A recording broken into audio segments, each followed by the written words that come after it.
চন্দনেশ উপজেলার দোহাজারী পৌরসভার ৯টি ওয়ার্ডের সকল মসজিদের খতিব, ইমাম ও মুয়াজ্জিনদের সাথে প্রতি বছরের ন্যায় এই বছরেও ঈদের আনন্দ ভাগাভাগি করার জন্য এক মহতী উদ্যোগ গ্রহণ করেছেন দোহাজারী পৌরসভার সাবেক মেয়র আলহাজ মোহাম্মদ লোকমান হাকিম।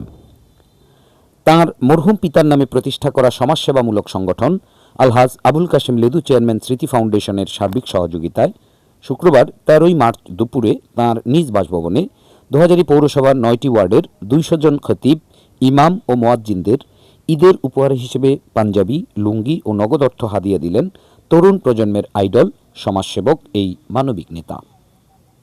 এ সময় উপস্থিত ছিলেন আলহাজ আবুল কাশেম লেদু চেয়ারম্যান স্মৃতি ফাউন্ডেশনের ভাইস চেয়ারম্যান মোহাম্মদ শাহজাহান, মোহাম্মদ সুলাইমান, সাধারণ সম্পাদক কবি জাহাঙ্গীর আলম, সহ সাধারণ সম্পাদক অ্যাডভোকেট সাদ্দাম হোসেন নীরব সহ আরও অনেকে। ঈদ উপহার বিতরণকালে দোহাজারী পৌরসভার সাবেক মেয়র আলহাজ মোহাম্মদ লোকমান হাকিম বলেন, মসজিদের খতিব ও ইমামরা হলেন আমাদের ধর্মীয় নেতা। তাঁদের অনুসরণ করে চললে দুনিয়া ও আখেরাতে সুফল পাওয়া যাবে। তাই সমাজে তাদের মর্যাদা সর্বোচ্চ। আমি ব্যক্তিগতভাবে প্রতি বছরের মতো এই বছরেও মসজিদের খতিব, ইমাম ও মুয়াজ্জিনদের সাথে ঈদের আনন্দ ভাগাভাগি করার জন্য তাদের সাথে মিলিত হই এবং তাদের কাছ থেকে দোয়া নিয়ে আগামী দিনে পথ চলতে চাই।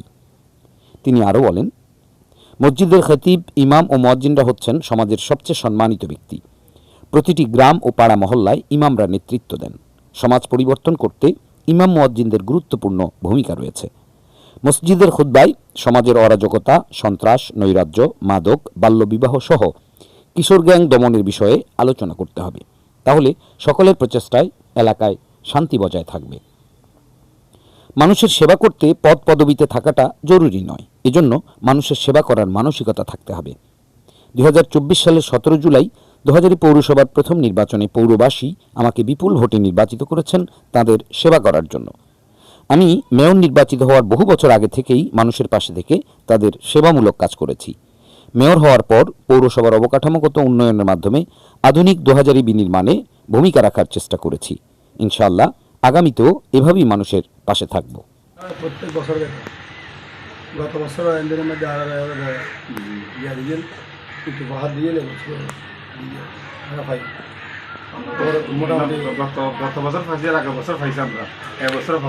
সমাজের বিত্তশালীদের উদ্দেশ্যে আসলে কিছু হইবেন কিনা, যে আসলে ইমাম মুয়াজ্জিন সাহেব, খতিব সাহেব তারা হইলে সমাজের মাথা, পাড়া মহল্লার এক হিসাবে সর্দার। তো আসলে খতিব, ইমাম মুয়াজ্জিন ইতারারে ঈদ উপহারের ব্যাপার লইয়ে নে অন্যান্য এলাকার বিত্তশালী হওয়ার উদ্দেশ্যে কিছু হওয়ার আছে কিনা? না, ঠিক আছে, ও তো কিন্তু অত্যন্ত আনারা কী করে মহাপতের করে প্রত্যেক বছর ওরা সহযোগিতা করে, আর্থিক সহযোগিতা করে এবং সার্বিক সহযোগিতা করে। আর মসজিদের সেক্রেটারি সাহেব এবং মসজিদের পরিচালনা করে। মোটামুটি ওর অত্যন্ত একান্ত মানুষের প্রিয় আছে। ধন্যবাদ।